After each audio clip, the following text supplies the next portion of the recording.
And welcome. My name is Daniela Moore, and I'm a licensed professional counselor. Boundaries are an important part in any relationship.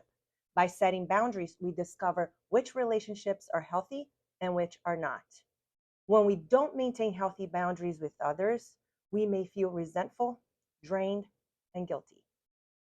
In this video, I'm going to talk about what boundaries are, the different types of boundaries, what to do when people consistently cross our boundaries, and how to establish healthy boundaries in your relationships so you can live a life that is in alignment with your values, wishes, and needs. Think of boundaries as invisible lines that we draw for ourselves in terms of our level of comfort around others. Healthy boundaries define appropriate behavior in our relationships. It determines what we tolerate and accept and what we don't. Boundaries are different for everyone, and it is influenced by culture, personality, past experiences, and social context. Comfortable boundaries that you have with your partner at home or your best friend may not be appropriate in other social contexts or with different individuals. Professional relationships and personal relationships are different, for instance. What is appropriate in one setting may not be appropriate in the other setting. Setting healthy boundaries is a form of self care, and it is necessary if you want to live a life that is in alignment with your values, wishes, and needs. From childhood, many of us are taught directly or indirectly to bend and mold ourselves to make other people comfortable. Many of us might have been raised by parents that have taught us that expressing our needs is a bad or selfish thing to do. This mindset makes it very difficult for us to set appropriate boundaries in our relationships moving forward. Self care and selfishness are two different things. And as long as we continue to perceive putting ourselves first as selfish, then we're going to continue to struggle to set appropriate boundaries. An inability to accept the discomfort that comes from setting healthy boundaries in adulthood means settling for relationships that can cause resentment, manipulation, and abuse. Self care is the foundation of health, and setting boundaries is a way of protecting us physically, emotionally, mentally, spiritually, and energetically. Boundaries fall into different categories, but before I describe them, please like this video and support me by subscribing to my channel. Here are the different categories boundaries fall into. I will give you some examples of each of these to illustrate what boundaries might sound like.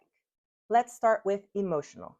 This refers to how emotionally available you are to others. We all need support from time to time, but we can't always be there for others as we have other priorities to attend to. As adults, we must take care of ourselves first. And to illustrate it here, we might say something like, as much as I want to support you right now, I don't have the emotional capacity. Next, we have physical. This is how you protect your privacy, personal space, and body. Something we might say here could be, I prefer not to hug people I don't know, or I feel comfortable when people are too close. Could you take a step back? This could also be choosing not to have people in your home when you're not there. That's protecting your personal space. And how you can protect your needs and safety sexually falls under this category as well. An example here might be, I'm looking forward to take our relationship to the next level, but I'd like to take a moment to talk about what that might look like. This is a great opportunity for the two of you to express your needs and safety and level of comfort, sexually speaking. The next category is conversational. This refers to topics that you do or do not feel comfortable discussing, or how a person is talking to you. Examples here might be, I'd rather not be a part of this conversation. I don't want to talk about this. I won't accept you calling me names. Lower your voice. The next one is internal. This refers to self-regulation and energy spent on yourself versus others. This is taking time to attend to yourself. An example of a boundary here might be, I've been socializing all week. I need a day for myself, or I need a weekend for myself. Next, we have mental. This is the freedom to have your own thoughts, values, and opinions.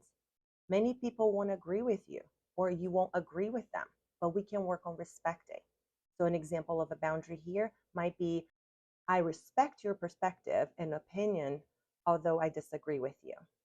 The next category is material. This is about protecting your belongings, including money. Maybe you have an individual in your life that frequently comes to you and asks for money, and it has caused some problem or some resentment, and you want to stop that. Something you might want to say would be, I already lent you money last month, so not again. Another one would be giving instructions if people have your belongings. So, for instance, if somebody's staying at your home and you're not there, giving them specific instructions, what you want them to do or how you want them to treat your home. Last but not least, we have time. This refers to how much time you spend with someone or doing something. It is important to protect the use and misuse of our time. Let's say you have a person in your life that is chronically late for things. Decide in your mind how long you're willing to wait when you plan something with that individual, and give yourself permission to leave or cancel the plans if that time isn't met. When we maintain healthy boundaries in all of these domains, we'll thrive. But when others cross those boundaries and we don't address it, then there will be a personal price we pay. Not everyone will like or understand your boundaries or even the reasons you're setting them. But if you don't set these boundaries, then you can't expect them to be followed. Setting healthy boundaries requires self-awareness. You need to know yourself. You need to know your expectations of yourself and others and what makes you comfortable or uncomfortable in specific situations. Setting healthy boundaries also require good communication skills that involve expressing yourself clearly, openly, and respectfully. This is not to make demands, but it does require others to listen to you. When people push back against your boundaries or continue to violate them, then it shows you that this relationship may be off balance, problematic, or even toxic. If so, restate your boundary and withdraw calmly. Avoid overly explaining yourself or apologizing for the boundaries you're setting. And sometimes, no matter how hard you try to communicate and establish your boundaries, some people are simply not going to respect them. What do you do then?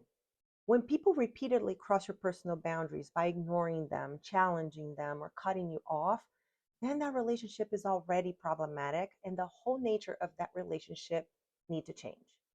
You have the right to create more distance between you and this individual or end the relationship altogether. This can be tricky if it's a relationship we can't escape, like a coworker or a family member. Discomfort caused by violation of our boundary lead to anxiety and fallout in the relationship, both personally and professionally. Healthy relationships don't end when we set limits. Quite the opposite, they thrive. Sometimes we do need to cut people off, but this is not an excuse not to have a conversation with them first and give them a chance to reply. Avoiding a conversation just because it's uncomfortable and immediately cutting somebody off is not the solution. If after many attempts to try to develop a healthy dynamic in the relationships in your life, people still disregard the boundaries you're setting, then you might want to consider letting them go. Cutting someone off without a conversation first might be appropriate when continuing to interact with that individual or even trying to address an issue with them becomes physically or emotionally dangerous. Now let's talk about how you can set appropriate and healthy boundaries in your life. Here are 7 steps that can help you do that. Number 1, define, assess, and identify your personal boundaries. You need to know what your boundaries are before you can expect anyone to follow them. Your boundaries will be influenced by your values and priorities. So consider sitting down and writing out what some of your boundaries might be. It may be helpful to review and work through each of the categories you learned in this video. Reflect on the interactions that you've had in the past that were uncomfortable for you and how establishing boundaries might have helped. If you're not clear about your boundaries, it's much easier for others to cross them.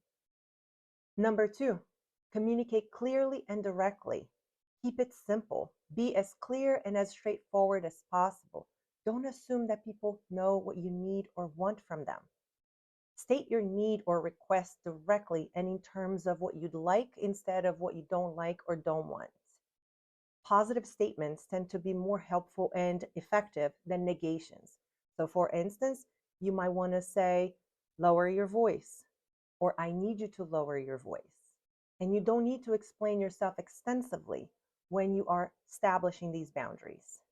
Here are some phrases that you can try using to practice saying what you want or need.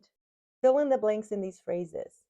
I'd like to, I'd prefer to, I'd rather, I want to, such and such works for me, I'm more comfortable with, I've decided that, I can only do this, or this is what's best for me. Number 3, get comfortable saying no. You have the right to refuse or decline anything you don't want to do, and you don't owe anybody an explanation. Saying no can be very difficult if you have the tendency to want to keep other people happy or if you worry about what others might think of you. But saying no is essential for setting healthy boundaries. Try practicing these ways of saying no. I'm not comfortable with this. I'd rather not. Please do not. I can't do that for you. This doesn't work for me. I've decided not to. This is not acceptable. I'm drawing the line at, and I don't want to do that. Number 4, establish clear consequences and follow through. When you set a clear boundary, you need to set clear consequences should someone cross them. This will ensure your accountability and will help you hold your boundary. Consequences should be realistic and clear. So make sure you can follow through with the consequences you establish if you want to maintain your boundaries so others can also respect them. So for example, if you start yelling at me, I will leave. Number 5, stay consistent. If you set boundaries but you're loose with them, people will cross them knowing that you won't reinforce them. This applies to boundaries you set with anyone in any setting. Consistency is key. Number 6, stand your ground to maintain your boundaries. You will encounter people who refuse to respect your boundaries. Don't give up. Calmly remind them of your boundaries and tell them you won't change your mind. For example, I know you're upset, but I still need you to respect my boundaries. I won't meet with you if you don't respect my personal space. Number 7, accept any discomfort that arises as a result, whether it is shame, guilt, anxiety, remorse. Understand that this may be a part of the process. Setting boundaries is difficult, but just because it's uncomfortable doesn't mean you cannot do it. Lean in, make space for these uncomfortable emotions, and accept them just as they are. Setting healthy boundaries can be difficult, but certainly not impossible. Start small. Identify one boundary you want to set and practice, then build on that. Remember, by setting boundaries, we teach people how to treat us. What we allow will persist, including disrespect. If people don't respect your boundaries, you have the right to create more space between you and that individual. Prioritize yourself and protect your well-being. Live a life that is in alignment with your values, wishes, and needs. As usual, I'll end this video with a quote. But before I do, please hit that like button for me if you found this video helpful. Share it with others and remember to subscribe to my channel. Here's the quote. Healthy boundaries are not walls. They are gates and fences that allow you to enjoy the beauty of your own garden. Thank you for watching. Keep evolving. I'll see you next time.